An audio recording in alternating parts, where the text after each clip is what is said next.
The night is quiet, but the drama, oh darling, it's never been louder. You may have forgotten all about your favorite nighttime soaps, but Miss Kane, she never did.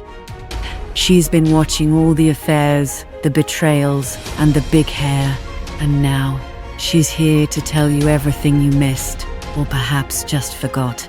This is Drama After Dark. Slip into something comfortable, and let's catch you up. Don't just watch the scandal, darling. Subscribe and join the drama every Friday.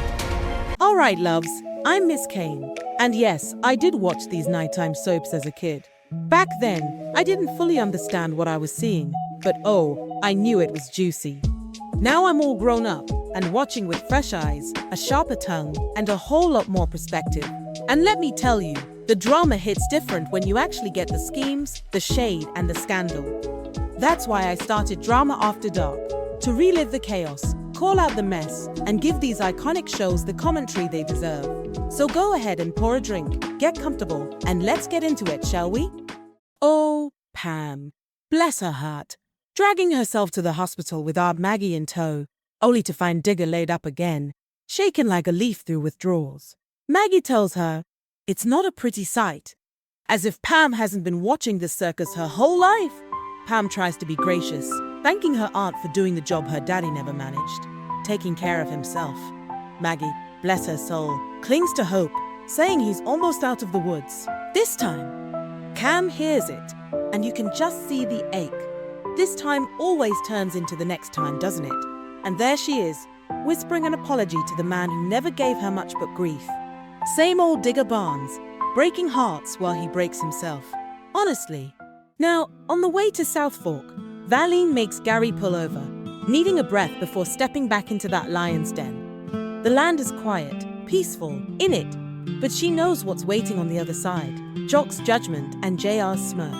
Gary tries to reassure her. He does. Claims Jock softened, and JR's acting almost like a real brother. Valeen ain't buying it. She remembers JR saying one thing while doing another. Lucy jumps in, reminding her that Pam is living at the ranch and JR leaves her alone. But Valeen knows Bobby standing guard is the only reason for that. Then the past comes spilling out. Gary admits he ran because he couldn't breed at Southfork, that he weren't good for anything back then. Valeen fires back that those weren't his words. That was JR whispering poison in his ear. She confesses how, once Gary left, JR ran her off too. How she once tried sneaking back for Lucy, but was chased out like an outlaw. Lucy's voice cuts through, soft but sharp. She'd rather have her mama than all the Southfork security in the world. Valeen melts, thanks her, then admits she never remarried. Neither did Gary. They're both still tethered to the past they're driving straight back into. And with that, Gary says it's time. Southfork awaits. Oh, darling, the family lines up at Southfork like it's a debutante ball. And JR, bless his heart, takes the lead. Butter wouldn't melt in his mouth, would it? He greets Valeen like she's still a sweet young thing, trots her in front of Miss Ellie, Sue Ellen, and Bobby, smiling like he's the prodigal son's best friend. Bobby beams, saying Valeen makes Gary's homecoming complete, doesn't he? Jock gives her a stiff Valeen, and Bobby explains Pam's at the hospital with Digger. Then JR turns on the performance, acting like he's burying old hatchets, calling himself the worst offender, and talking about building a fine family. Don't be fooled, love. That wasn't an olive branch. It was a snake hissing. Welcome back. The smirk, the tone. JR's rewritten history before the ink's even dry. Can you believe it? Jock shuts it down, ordering food, and Lucy pipes up that she's starving. Because at Southfork, you can trade insults, fake forgiveness, and throw daggers across the room, but heaven forbid anyone misses dinner. Back at the hospital, Pam's clinging to hope that she can take Digger home and nurse him herself. Aunt Maggie cuts her down quick. Digger doesn't want her care, doesn't want her kindness. He's too bitter to take it. Can you believe it? Pam insists he's her daddy, and she won't let him stay that way. But Maggie won't budge. She tells Pam flat out, stay away for now. When he's stronger, maybe she'll convince him to see her. But until then, Pam's love only makes him angrier. Honestly, Pam's left deflated, swallowing her protest. She's always wanted to fix him, but all she gets in return is the same brick wall. Same old sorry. Digger's bottle always wins. and Pan's stuck paying the price. The cheek of it all, really. Gary runs into Ray out on the ranch, and it's all polite smiles, isn't it? Ray greets him like an old friend, even lets slip that JR told him to take good care of Gary. Translation: Southfork is already making plans for him, I see. Gary admits the ranch was always his real love. Oil was never his game, you know. Ray gives him the tour talk. All the shiny new equipment, all the progress since Jock took a sudden interest. Gary, trying to prove he still belongs, points out they could raise more cattle. Ray shuts that down with a laugh. Government subsidies pay better for doing less, bless his heart. Southfork logic in a nutshell. Sometimes profit comes from standing still. Gary lets it slide, says it's good to see Ray. Ray offers the classic country courtesy. A spread this big can always use another good man. And Gary, he thanks him, but the look on his face says it all. Darling, he's wondering if there's really room for him here, or if Ray's just being polite before JR sharpens the knife. Oh, that Lucy's at it again, bless her heart, teasing her parents about still carrying torches for each other. Gary, he tries to shut it down with a jest, saying he'd blow himself to smithereens with all the booze on his breath. Valeen reminds her that they hardly know each other anymore, but that Lucy, she just keeps on pressing. Then the talk turns to the ranch. Gary admits Ray and Jock are the ones running things, and Lucy suggests he give Ray the sack. Gary refuses flat, and Valeen steps in quick before Lucy drives him too far. Then, in walks JR, smooth as silk he does. He offers Gary some small company under Ewing Oil. Already profitable, easy to run, just waiting for him. Gary hesitates, says he's no oil man, but JR insists it's foolproof. With Daddy behind him, how could he possibly fail? Gary, bless his heart, thanks him, says he'll think it over. JR calls him a good boy, and then jokes about leaving the lovebirds alone. And Lucy, eager as ever, hops in his car, convinced she's giving her parents a moment to reconnect. Oh, that girl. Oh, after JR's little good boy act, Valeen just had to drag Gary aside. Bless her heart. Nerves completely shot.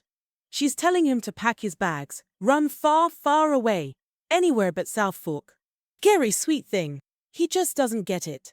Swears blind that everything's just peachy, that they've been welcomed back with open arms. But Valeen, honey, she ain't buying it for a second. She's seen this dog and pony show before. JR smiled. Did he? That means he's already setting the trap. Mark my words. She warns Gary that if they stick around, he'll be chewed up and spat out like a bad piece of gum, and poor Lucy will lose them both all over again. Gary just brushes her off. Can you believe it? But Valeen, she cuts him off at the knees. JR will run him out on a rail just like he did before, and when Gary's finished, she's next on the chopping block. And the cost of all this? Lucy standing in that house without either one of them to protect her. Oh Lord! Pam's just falling apart, telling Bobby how poor Digger didn't even recognize her. Bobby tries to calm her down. Bless his heart. But Pam's torn something awful. Maggie asked her to stay away, but she can't sit still while her father just wastes away, can she? Then, child, Lucy bursts in, just beaming, dragging Pam over to meet her mama, Valeen. Introductions are a bit awkward, and Pam apologizes for her own mess. Valeen offers sympathy, and Lucy just steamrolls right over it all with the good news. Gary hedges, but Lucy just blurts it out anyway. JR gave him a whole company to run. Bobby's eyebrows shoot up, but Pam barely reacts, already rushing off to Maggie. Lucy keeps pushing, Gary stalls, Pam cuts her off and just bolts. And that's JR's cue, sliding in with papers for Gary like he's already sealed the deal. Bobby doesn't miss a thing. He excuses himself to see what's going on, giving Valeen a grateful look. Lucy, meanwhile, is just glowing, certain her daddy's about to shine. If Bobby's antennae are twitching, you just know JR's not just playing mentor. He's setting the stage for a takedown, darling. So, JR pulls Gary aside, with Bobby hot on his heels, dropping folders like he's handing over treasure maps. Can you believe it? He tells Gary to look things over before meeting the lawyers. Lawyers! Gary didn't even see that coming. Bobby jumps in, bless his heart, reassuring him not to panic. Says JR did the same thing to him once. JR, smooth as ever, says there's no hurry, no obligation, just a chance to meet the right people and make the right decision. And oh, of course, he drops the line that he told Mama, who's just thrilled out in the garden. Honestly, Gary hesitates, mumbling well, while JR beams like he's already closed the deal. Nothing says family reunion like a contract slid under your nose before dessert, darling. Lord child, listen to this mess. Pan can't stay away, can she? Shows up at Aunt Maggie's place, bless her heart, arms full of puzzles and magazines, like they're gonna buy her some peace. Maggie, that sweet woman, warns her it's too soon. Digger don't want to lay eyes on her. But Pam, stubborn as ever, she just pushes, desperate for a reunion. They start jawing about the past. Digger blaming them Ewings for every little thing that went wrong, convincing himself they done stole everything from him. Pam marrying into that Femi? Well, that just proved his bitter old self right in his own mind. Pam, she keeps on about how she loves Bobby, but the moment she got face to face with her baddie, them old wounds ripped right open, honey. Digger won't even call her Pamela no more, just a Ewing. He spits out all his resentment, accuses her of betraying him, then cuts her off, just like that. Pam pleads and begs, but he shoves her away with the cruelest words a daddy can give. You're dead to me, gal. All them puzzles in that bag, and not one of them could piece that family back together. Ain't that something? Gary's hunched over JR's stack of files, looking more like an office clerk than a cowboy, I must say. Bobby tries to pry him loose, teasing him into a horseback ride. Can you believe it? Gary fires back. He can still outride his little brother, needling him about daddy tying him in the saddle. Bobby laughs and play fights, and suddenly the two look like boys again, bless their hearts. JR interrupts with a dry, "You want to try for a tag team?" Not amused by the roughhousing, Bobby pushes back, accusing him of burying Gary in paperwork, when what he really needs is a break. Honestly, JR shrugs it off, saying Gary seemed eager to start, then twists the knife by bringing up Gary's daughter and Valeen, as if hard work is the only way he'll win their respect. Bobby rolls his eyes. He meant a break, not a vacation. But Gary caves, telling Bobby he understands JR, and that they can ride anytime. And just like that, the laughter's gone. Gary's already back under JR's thumb. Unbelievable. Valeen's nerves are still all abuzz. But Miss Ellie, she's calm as ever. Lucy's out riding, too excited about her daddy to sit still a minute. Miss Ellie, she insists it's all falling right into place. Lucy finally has her parents back. Bless her heart. Valeen, she thanks her for raising Lucy, but Ellie waves it off. A grandmother don't need no thanks for that. Still, she warns Valeen not to be fooled by Lucy's sweetness. Trouble comes with that package, you hear? Valeen admits she ain't sure she'll be able to stay. Ellie cuts in, firm as can be. Of course you will, child. Lucy needs her mother, someone she can talk to about things no grandmother will ever hear. Now won't she? Valeen hesitates, worrying over Gary. Ellie reassures her again. He should stay too, of course. Whatever went wrong before, it won't happen this time. Not if she has anything to say about it, honey. Ellie's faith is iron. Bless her heart. But Southfork has a way of breaking the strongest vows, don't it? The drama sparkles best when you're part of it. Subscribe and stay close, like a whispered secret. Leave a comment, tell us what has you gasping, because every scandal deserves an audience. Now, Bobby finds Valeen, bless her heart, lost in thought, stuck between running off or standing her ground.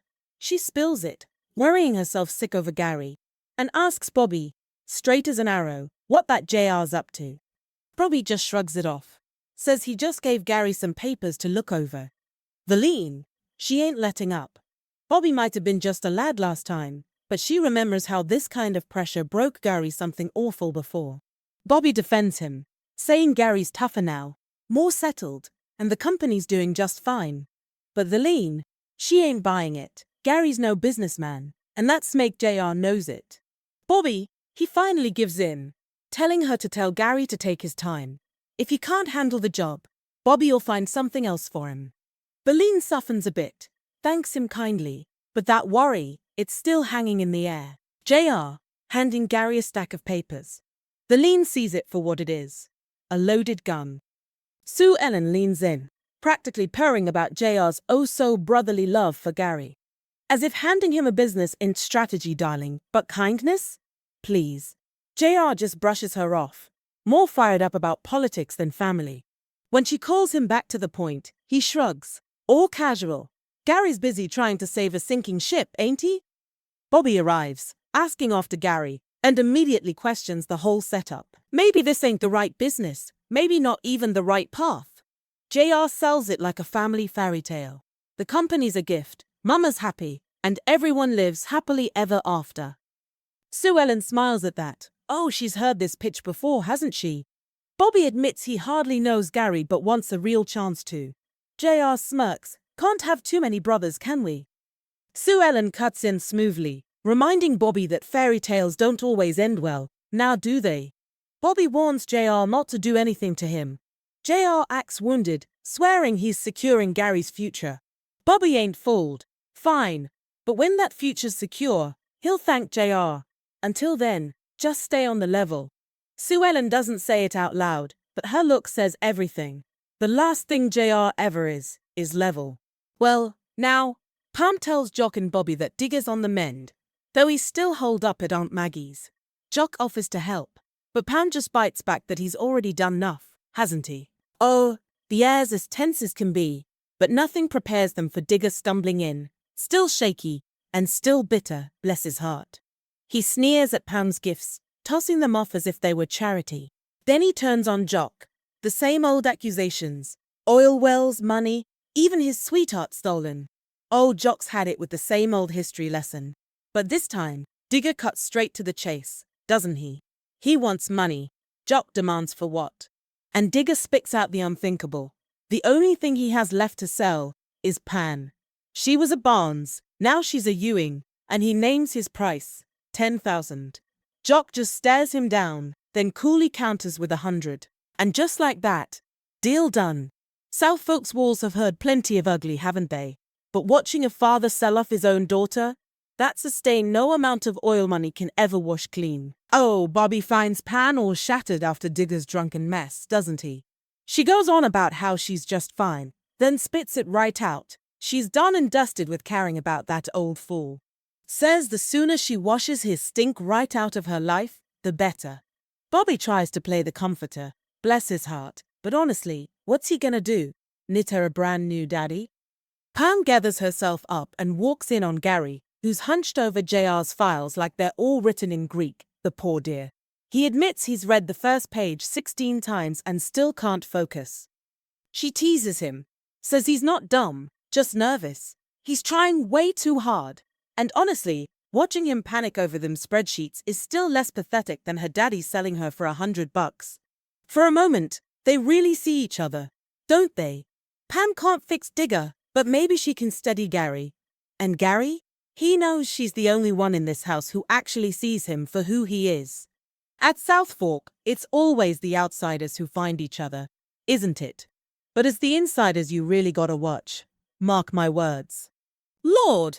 Pam and Gary were just trying to have a little moment, and then Miss Ellie floats in, all warm but hovering, with Lucy right behind her, just dying to brag about her daddy's business skills. Ellie, bless her heart, insists he doesn't have to finish tonight. Pam gives a little excuse to go on to bed, and just like that, Gary's surrounded. Voices, fussing, hands everywhere. And then, wouldn't you know it, the milk tips over, splashing all over the files he's been wrestling with all night. Everyone dives in to clean it up, but Gary just snaps, that pressure boiling over. It's just milk! Lord, leave me alone, damn it! Then he storms off, leaving the whole room frozen stiff. Valeen, sweet thing, follows him, catching him with that bottle in his hand, pouring that first drink he's been fighting so hard to resist. She pauses, torn, she does. But in the end, she just walks away, because she knows she can't save him. He's gotta want it for himself. Well, the next morning he finds Valeen, and he spills the tea. He didn't take a drink, not yet, but honey, he was close. Just a couple of days at Southfork, and he could feel himself sliding right back into that bottle. That's just how heavy the air is in that house, can you believe it? He tells her he's leaving, not 'cause he wants to, mind you, but 'cause staying is gonna tear everyone apart. Better the family thinks he just ran off again than drag Lucy through his spiral. She deserves roots, school, stability, not some road trip of disappointment with him. The Valeen, bless her heart, she pleads, reminds him he's her daddy. But Gary, he won't budge. Being her father just ain't enough if he can't give her a real home. And she sees it, knew all along this was gonna happen. And her foresight was dead on. There's a flicker of what they used to have. But Gary, he shuts it right down. No for old time's sake, just a clean break.